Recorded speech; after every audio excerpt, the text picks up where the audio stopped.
Cordiais saudações em nome de Jesus. Com a permissão e com a bênção de Deus, nós iniciamos mais uma apresentação da série Temas Diversos e Controversos.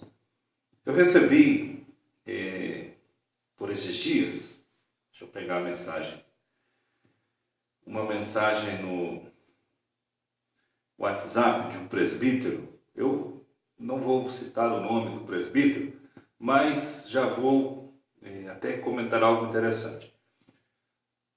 Quando mandarem para mim mensagens relacionadas a algum tema, alguma questão, os senhores estão me dando o direito de comentar este conteúdo, de me manifestar em relação a este conteúdo. Então, nas próximas mensagens, eu irei citar, irei mencionar o nome do irmão ou o nome do obreiro. Então, já coloco aí essa observação, que pensem duas vezes antes de mandarem para mim certas mensagens nas quais constam algum entendimento, algum ponto de vista ou até mesmo algum parecer.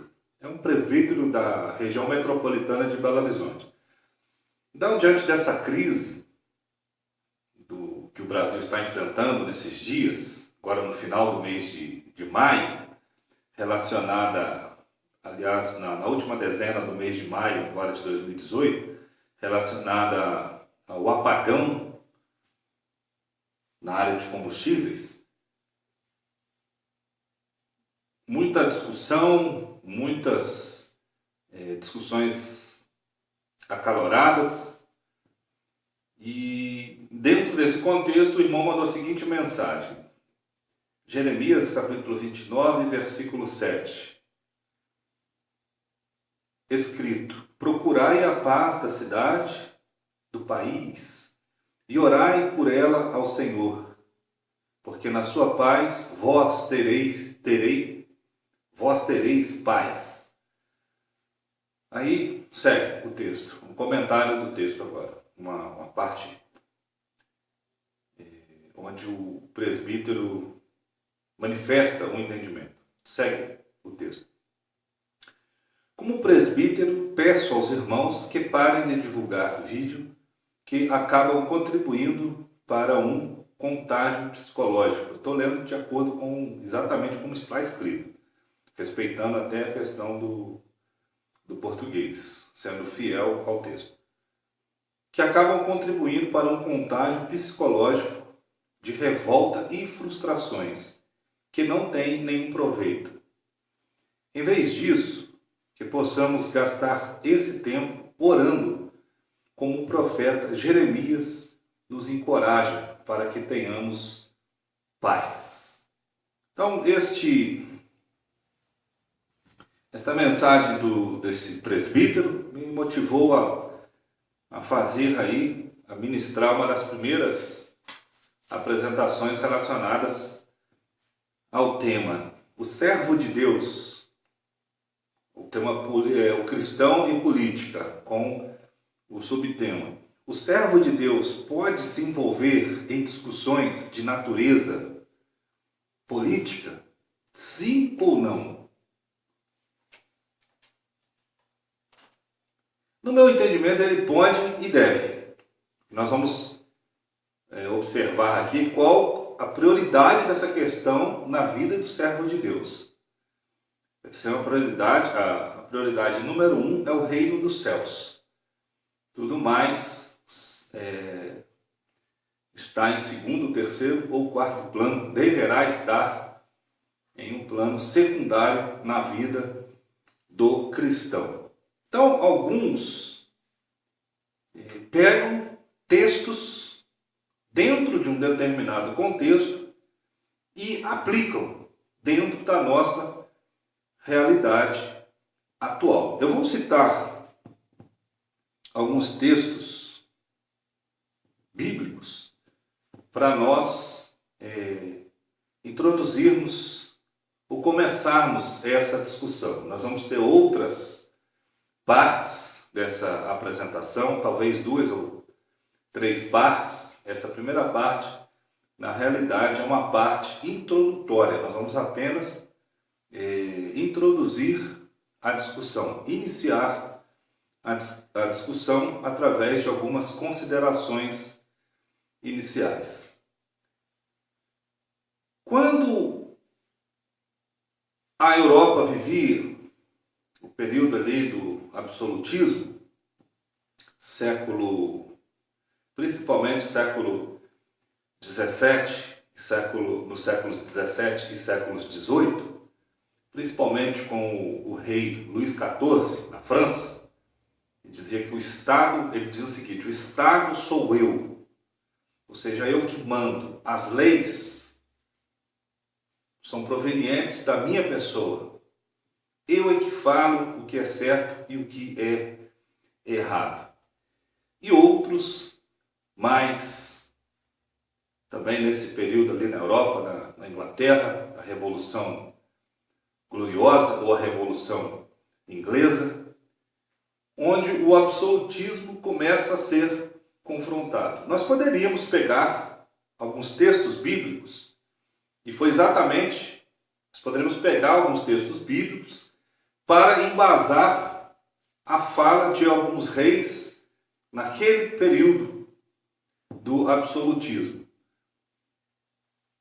que é o que exatamente alguns fazem. Não estou dizendo que é o caso desse presbítero, mas muitos atualmente fazem para dizer que o cristão deve dizer amém para tudo que se relaciona a questões políticas.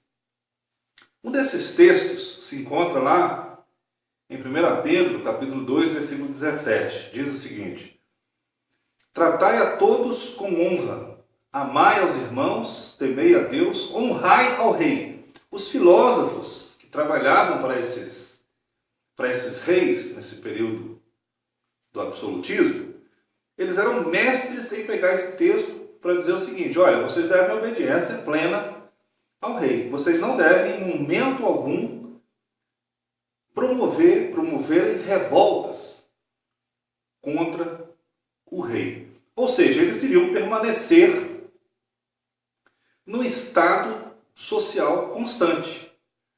Mas será que esses textos bíblicos, em especial esse no Novo Testamento, quando Jeremias escreve aquele texto, ele está dentro de um contexto de uma monarquia lá em Jerusalém. Então, o rei, nós podemos até para frente pegar ali e estudar de fato o livro de Jeremias, mas o rei, Jeremias tem um ministério bastante demorado, prolongado, são vários reis que passam, alguns reis. Então, existiam conflitos sociais ali naquele momento, e principalmente guerras e perturbações sociais, naquele momento de cunho social, naquele momento em que Jeremias escreve ou se manifesta daquela forma, dentro daquele contexto. Então nós temos que ter muito cuidado quando nós pegamos um texto para aplicar na nossa realidade atual. Porque esse texto, às vezes, pode pegar de tal modo para favorecer aqueles que estão governando e até para coibir qualquer tipo de crítica. Se você quer ter tranquilidade com todo mundo, com todos que estão ao seu redor, jamais critique. Evite abrir a boca. Se o preço dos combustíveis está injusto, evite reclamar, evite comentar. Aí você não vai ter problemas. Se você não concorda com certas ações daqueles que estão governando, guarde para si e não comente com ninguém. Você também não terá problema. Mas será que é isso que o Novo Testamento ensina? E nós vamos discutir essa questão. Então, esse ponto do rei, o texto não está falando ali de submissão plena no sentido de não se manifestar politicamente, mesmo porque o contexto, tanto de Jeremias quanto esse contexto aí que o apóstolo Pedro escreve, é um contexto totalmente diferente e nós vamos observar isso. Nós hoje vivemos dentro de um contexto social democrático, onde a nossa Constituição, a Constituição de 1988, que rege o Estado brasileiro, ela nos permite a livre manifestação de pensamento. O que nós devemos ter cuidado é de não colocar essas questões de forma prioritária e que se sobreponham às questões relacionadas ao reino dos céus. Mas nós podemos sim exercer o nosso papel de cidadão com sabedoria. É o que nós vamos, essa que é a nossa proposta, conciliar o nosso papel de membros do reino dos céus com o nosso papel de cidadão ou de cidadãos, enquanto cidadãos aqui nesta nossa pátria que nós vivemos, que é o Brasil. Então o cristão ele deve se omitir em relação a essas questões. Ele pode militar a favor de um determinado partido político. Vamos lá, vamos continuar nessa breve explanação, nessa nossa introdução a essa discussão. Um outro texto que muitos pegam, se encontra em Mateus capítulo 17, versículo 24 ao versículo 27. Evangelho de Mateus, capítulo 17, do versículo 24 ao versículo 27. Jesus paga imposto. Tendo eles chegado a Cafarnaum, dirigiram-se a Pedro os que cobravam o imposto das 2 dracmas e perguntaram: não paga o vosso mestre as 2 dracmas? Sim, respondeu ele. Ao entrar Pedro em casa, Jesus lhe antecipou dizendo: Simão, que tens? Que te parece? De quem cobram os reis da terra impostos ou tributo? Dos seus filhos ou dos estranhos? Respondendo Pedro: dos estranhos. Jesus lhe disse: logo estão isentos os filhos. Mas, para que não escandalizemos, vai ao mar, lança o anzol, e o primeiro peixe que fisgar, tira-o, e abrindo-lhe a boca, acharás um estáter. Toma-o e entrega-lhes por mim e por ti. Nesse contexto, o Império Romano estava dominando a Palestina, a região da Judéia, e os judeus estavam sob o governo ou sob a autoridade de Roma. Então, Jesus ele evitou entrar em conflito com aquela autoridade. Ele, mesmo explicando que pelo certo, pelo correto, eles estariam isentos por serem filhos daquela terra, ele, por uma questão de sabedoria, ele paga o imposto. Ele não entra em questões relacionadas ao governo. Ele não entra em conflito com aquele governo. Claro e evidente que Jesus, naquele contexto, ele estava implantando princípios básicos do reino dos céus e não era essa a missão dele. Ele não veio para libertar, ele não veio para ser aquele salvador da forma que os judeus pensavam, que o Messias iria ser um grande rei, algo semelhante ou algo parecido com o rei Davi, e queria libertá-los terrenamente ali do governo de Roma. Então Jesus não tinha essa prioridade. Então ele paga o imposto e evita entrar em conflito. E nós temos o nosso papel social hoje. Nós devemos pagar os impostos. Mas, em nenhum momento, o Novo Testamento nos diz que nós não podemos questionar o peso desses impostos. E isso é muito importante, principalmente porque hoje nós temos a oportunidade de escolhermos aqueles que irão governar, o voto. Então, essa questão, essa discussão, ela é dele, por que ela é delicada e em qual ponto que ela se torna muito delicada? Eu não estou aqui para direcionar ou influenciar para que você siga este ou aquele partido político, mas apenas para dizer que você deve analisar essa realidade e através do seu voto, ali você tem a oportunidade de contribuir para que nós, de fato, tenhamos uma sociedade mais justa. Porque esse pensamento de se omitir, de fazer de conta que nós não temos envolvimento nenhum, isso é omissão. Isso é omissão.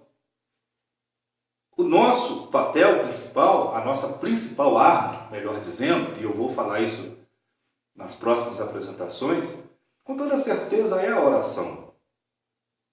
Nós devemos orar sempre, não somente pelas questões políticas, por todas as questões. E também, claro, evidente, por essa questão política.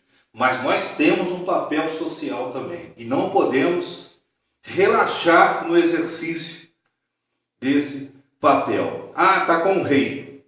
Problema do rei, ele deve fazer do jeito que ele julgar melhor. Claro, é evidente, eu falei até rei em sociedades que são governadas por monarquia. Dentro do contexto bíblico, trazendo para o nosso contexto, são os governantes, aqueles que se encontram investidos de autoridade. Nós vamos pegar, eu creio que não vai dar tempo, mas na próxima apresentação nós vamos trabalhar em cima de Romanos capítulo 13, que é um texto muito esclarecedor também. Então, temos que tomar muito cuidado. A neutralidade, a Bíblia não está falando da neutralidade. Em momento algum o Novo Testamento fala sobre a neutralidade. E temos que tomar cuidado. Esse texto de Mateus 17, havia um governo estrangeiro, governo romano, que estava ali exercendo autoridade em cima do povo judeu. E o nosso contexto hoje, ele é totalmente diferente. Nós estamos debaixo de um governo democrático e nós temos o direito, segundo a nossa Constituição, ou seja, nós estamos dentro da lei, não é rebelião, de escolher aqueles que irão governar. Um outro texto que é muito utilizado, ele se encontra em Mateus capítulo 5, versículo 9. Mateus capítulo 5, versículo 9. Bem-aventurados os pacificadores, porque serão chamados filhos de Deus. Então, eu não entro em debates políticos, eu devo evitar entrar em debates políticos porque eu sou um pacificador. Eu busco a todo custo a paz. Será que é isso que o texto está dizendo? Não, não é isso que o texto está dizendo. Aliás, alguns, agora puxando também para a nossa série Lideranças do Cristianismo, Confrontos e Debates, eu tenho falado que os presbíteros aqui do estado de Minas Gerais, eles têm se omitido no que diz respeito a discussões relacionadas à unidade e obra missionária. Sabe por quê? Porque eles não querem entrar em conflito. Quando você externa uma fala que incomoda, quando você toca em certos pontos delicados, você vai entrar em conflito, inevitavelmente. Então, o que eles fazem? Não, nós queremos a paz, nós queremos manter a paz com todos.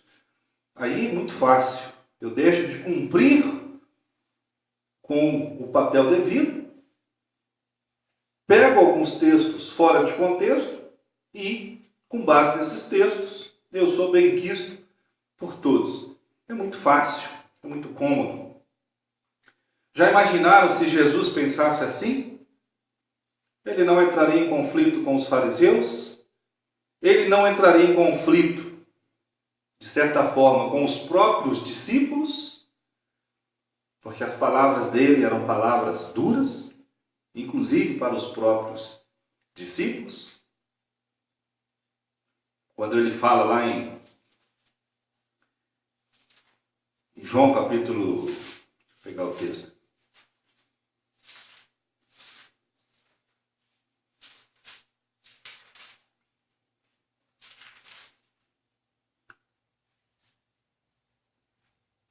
João capítulo 6, versículo 60, a partir do versículo 66.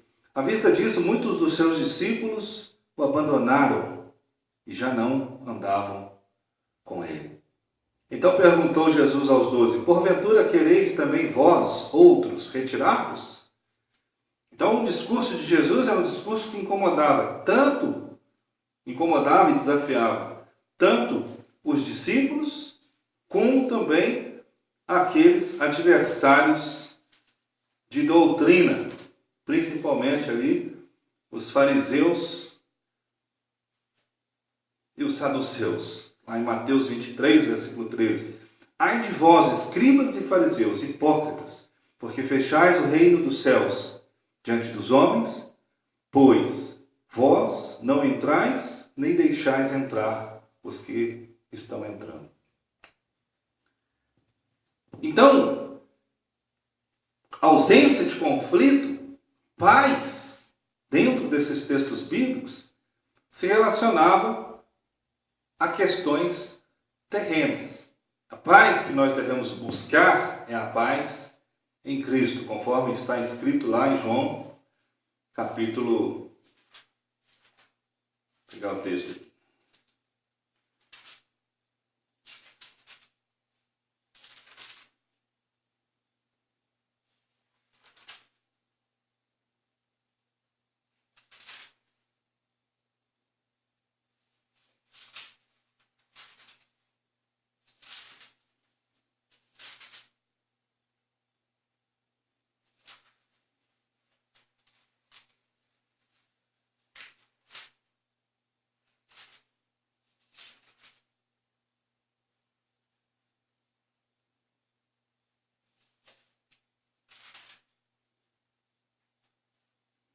João capítulo 16, versículo 33.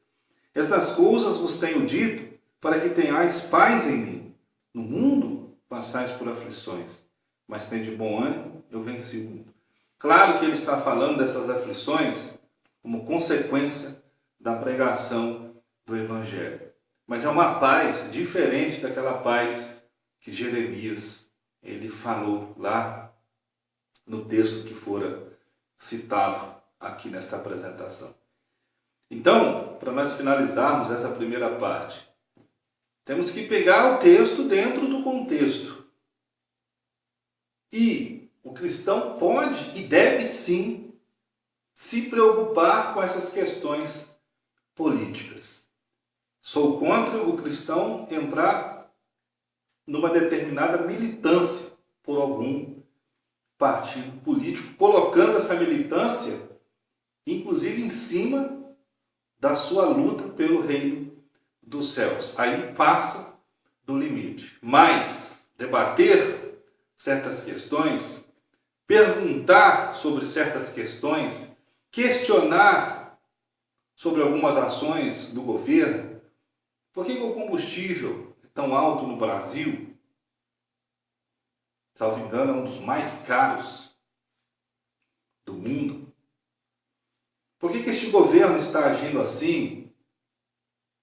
Será que aqueles que compactuam com esse governo merecem o meu voto?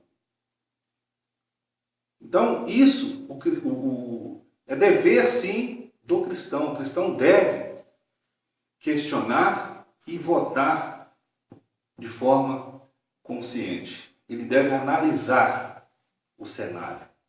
Porque aí, eu concordo, ele vai estar contribuindo para que tenhamos, de fato, ali bons governos. Agora, deixando claro, como eu já falei, a nossa principal arma é a oração. Porque independentemente do governo A, B, C ou D, de uma linha comunista ou socialista, uma linha capitalista, independentemente, esse também é um pensamento muito perigoso, porque muitos afirmam, independentemente do que estiver governando, basta eu orar, que Deus ele vai agir. É verdade até certo ponto.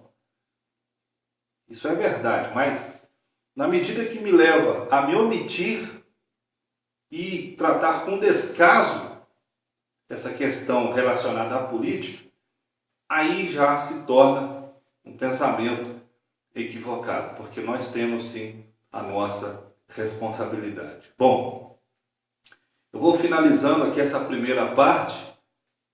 Talvez algum ponto tenha ficado meio confuso, mas nas próximas apresentações nós vamos desenvolver estes pontos e alguns textos que nós mencionamos aqui e, em especial, 2 textos que nós vamos trabalhar nas próximas apresentações.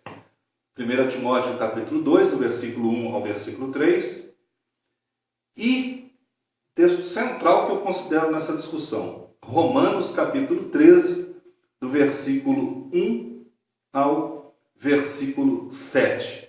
Só fazendo aqui uma observação importante nesse texto de Romanos capítulo 13, se nós pegarmos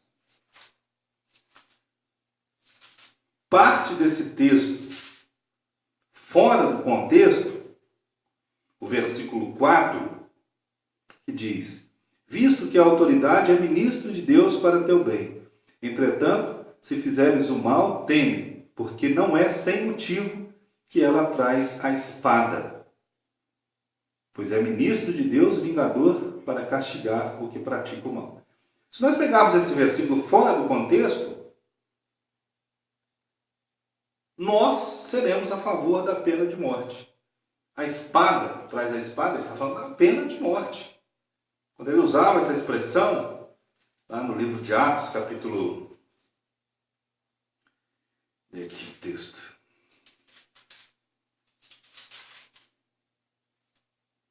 Atos, capítulo 12,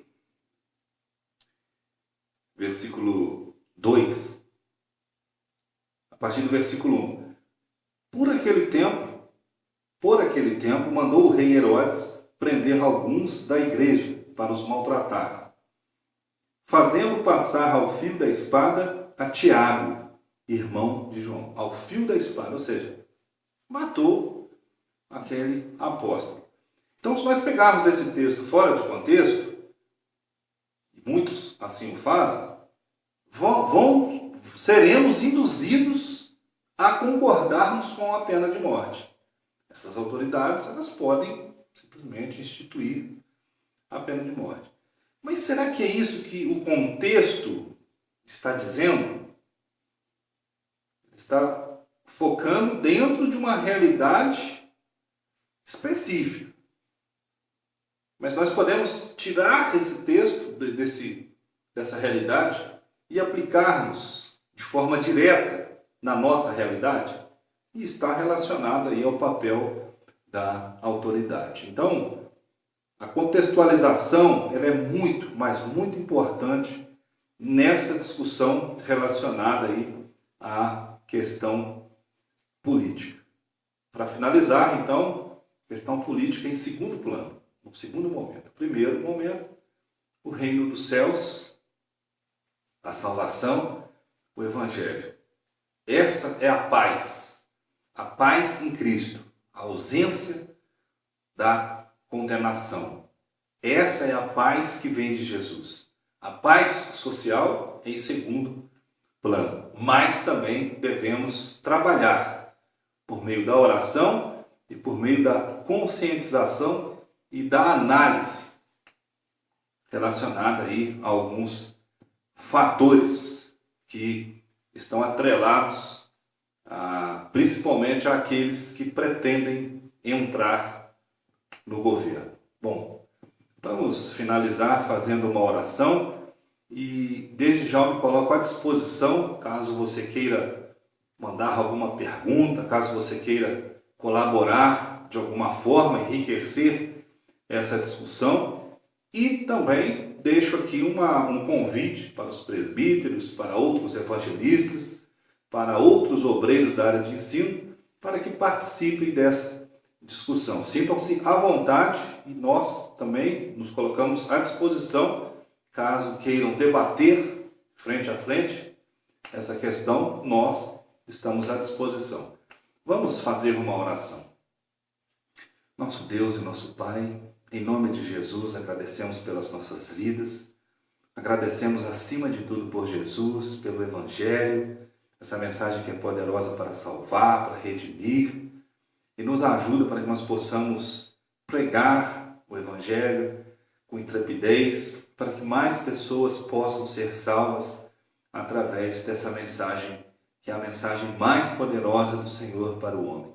A única mensagem que pode levar o homem para a eternidade na tua presença. Nos ajuda para que possamos buscar o teu reino e a tua justiça em primeiro lugar, e nos ajuda também para que possamos ter o entendimento correto e analisar aquelas pessoas que se propõem ao exercício ali da governabilidade ou de serem governos. Nos ajuda e nos auxilia para que possamos ter a sabedoria certa para escolher de fato aquelas pessoas que estão comprometidas com o bem social. Livra a nação brasileira dos oportunistas, daqueles que querem simplesmente buscar o enriquecimento ilícito, querem se enriquecer a todo custo. Ajuda, livra a nação brasileira daqueles que estão aí envolvidos com a corrupção. Conceda sabedoria para aquelas autoridades do judiciário, para que eles julguem com imparcialidade e que eles sejam direcionados pelo Senhor. É do Senhor que vem a verdadeira justiça, é do Senhor que vem o verdadeiro julgamento. Bondoso Deus e soberano Pai, é em nome de Jesus que nós oramos. Amém. Muito obrigado pela atenção. Deus nos abençoe.